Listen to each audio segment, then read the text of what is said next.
పునరుద్ధానుడైనటువంటి దేవుణ్ణి అందరి కొరకు ప్రాణం పెట్టి తన ఉన్న చోటున మనలని కూడా ఉంచటానికి పరలోకానికి వెళ్ళి మరలా మన కొరకు రెండవ రాకడగా మధ్యాకాశానికి రాబోతున్న యేసును ప్రకటించడానికి, చాటి చెప్పటానికి మనం ఏమాత్రం కూడా సిగ్గుపడని అవసరము లేదు. నేను మరలా ఇప్పుడే చెప్పాను, పాపము చేసేవాడు సిగ్గుపడాలి. పాపము చేసేవాడికి సిగ్గు లేనప్పుడు సత్యాన్ని ప్రకటిస్తున్న మనం ఎందుకు సిగ్గుపడాలి? అన్యాయం చేసేవాడు సిగ్గుపడకుండా అన్యాయం చేస్తూ ఉంటున్నాడు, తలదించుకోకుండా అన్యాయం చేస్తూ ఉన్నాడు. లేనిపోయిన మాటలు చెప్పేవాడు ఏమాత్రం కూడా తలదించుకోకుండా సిగ్గుపడకుండా అన్యాయం చేస్తున్నాడు. ఒకడికి అన్యాయం చేసి ఒకడిని పాపములోనికి నెట్టేటువంటి వాడు, ఇలా ప్రతి వాటి విషయంలో అక్రమాలు గుండా వెళ్ళేటువంటి వాడు, పాపములో ఉండేటువంటి వాడు, పాపమును ప్రోత్సహించేటటువంటి వాడు, పాపమును ఎంకరేజ్ చేసేటటువంటి వాడు ఉంటున్నాడు. వారు సిగ్గుపడలేనటువంటిది మంచి పని చేస్తున్నాం. ఒక వ్యక్తి పాపములో ఉన్న వ్యక్తిని దేవుని తట్టు తిప్పి ఆ పాపములో ఉన్న వ్యక్తికి ఒక జీవితాన్ని నువ్వు ఇవ్వటానికి ఒక మార్గాన్ని చూపిస్తున్నావు. నువ్వెందుకు సిగ్గుపడాలి? సత్యాన్ని ప్రకటిస్తున్నావు, నువ్వెందుకు సిగ్గుపడాలి? యేసు ప్రభుని పరిచయం చేస్తున్నావు, నువ్వెందుకు సిగ్గుపడాలి?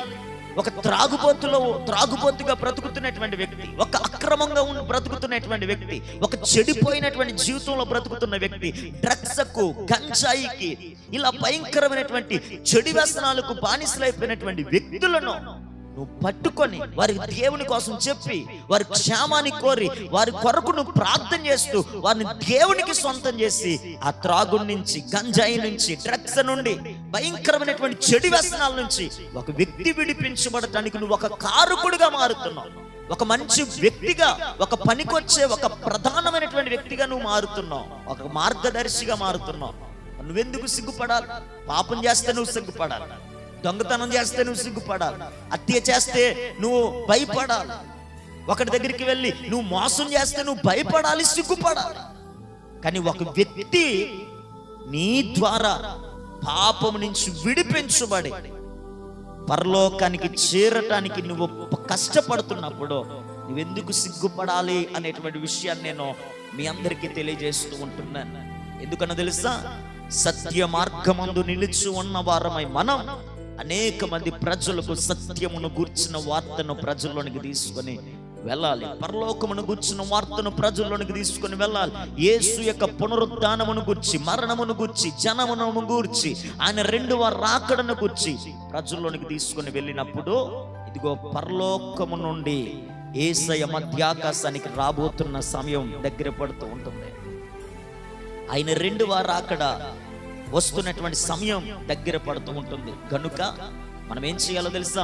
ఆయన రాకడ కొరకు నశించిపోతున్న ఆత్మలను సంపాదించాలి. నరకమునకు దగ్గరగా వెళ్ళిపోతున్న వారిని అగ్నిలో నుండి లాగినట్లుగా మనము దేవుని కొరకు పనిచేసి వారిని లాగాలి. ఎంతమంది అండి? ఒక మంచి అద్భుతమైనటువంటి సాక్ష్యం కలిగినటువంటి బెజవాడ సాయి అని యూట్యూబ్లో మీరు కొడితే, బెజవాడ సాయి అద్భుతమైన సాక్ష్యం మీరు యూట్యూబ్లో కొట్టండి. సుమారు ఆయన సాక్ష్యం చాలాది ఉంటుంది. ఆయన కొరకు మీరు వెంట తెలుస్తుంది. అద్భుతం. భయంకరమైనటువంటి గంజాయికి, డ్రగ్స్కు ఆయన బానిస అయిపోయాడు. గంజాయికి, డ్రగ్స్ ఎంతగా బానిస అయిపోయాడంటే రోజుకి ఆ డ్రగ్స్ ఇంజక్షన్ ద్వారా తీసుకుంటేవాడట. ఇంజక్షన్ ద్వారా ఆయన తలంతా కూడా చాలా చాలా భయంకరమైనటువంటి రీతిలో ఉండేవాడు. ఇంకతడు రోడ్ల మీద తిరుగుతూ డ్రగ్స్కు, గంజాయికి బానిసలైపోయి భయంకరమైనటువంటి రీతిగా కనబడతాడు. అతని ఫోటోలు మీరు గూగుల్లో కానీ యూట్యూబ్లో కానీ కొడితే, బెజవాడ సాయి అని కొడితే చాలావి ఆయన ఫోటోలు అవి వస్తాయి. ఎప్పుడు గంజాయికి, డ్రగ్స్కు అలవాటు పడిపోయి రోడ్ల మీద ఎలాగ తిరిగేవాడో, ఎలాగుండేవాడో అవన్నీ ఫోటోలు వస్తాయి. కానీ దేవుని మహాకృపండి, అంత భయంకరమైనటువంటి వ్యక్తిని, బెజవాడ సాయిని, డ్రగ్స్కు, గంజాయికి, భయంకరమైనటువంటి వాటికి అలవాటు పడిపోయినటువంటి అతన్ని దేవుడు దర్శించగా ఈరోజు దేవుని కొరకు గొప్ప సాక్ష్యము కలిగిన వ్యక్తిగా బ్రతుకుతూ ఉంటున్నాడు. ఎవరయ్యా అంత భయంకరమైనటువంటి వ్యక్తిని బ్రతికించేది? ఎవరయ్యా అంత చెడిపోయినటువంటి వ్యక్తిని ఒక మనిషిగా చేసిందనంటే ఈరోజు మనం ఆరాధిస్తున్న మనము ప్రకటిస్తున్న యేసుక్రీస్తు ప్రభుని మాత్రమే. అందుకనే మన దైవజనులుగా, మన సంఘముగా, మన ప్రపంచంలో ఉండేటువంటి ప్రతి ఒక్కరిగా మనం చేయవలసింది ఏంటో తెలుసా? మన ప్రపంచ క్షేమం కొరకు ప్రార్థించాలి, మన ప్రపంచ దేశాల కొరకు ప్రార్థించాలి, మన దేశము కొరకు ప్రార్థించాలి, మన దేశ క్షేమము కొరకు ప్రార్థించాలి, మన నాయకుల కొరకు ప్రార్థించాలి. మరి ముఖ్యంగా మన దేశములో నశించిపోతున్న, పాపములో ఉండిపోతున్న, చెడు వ్యసనాలలో ఉండిపోతున్న అందరూ రక్షించబడి మారు మనసు పొంది వారు మంచి భవిష్యత్తులను, మంచి జీవితాలను కలిగిన వారే బ్రతకాలన్నదే ఈరోజు ఒక దైవజనులుగా మేము కోరుకుంటూ ఉంటున్నాం.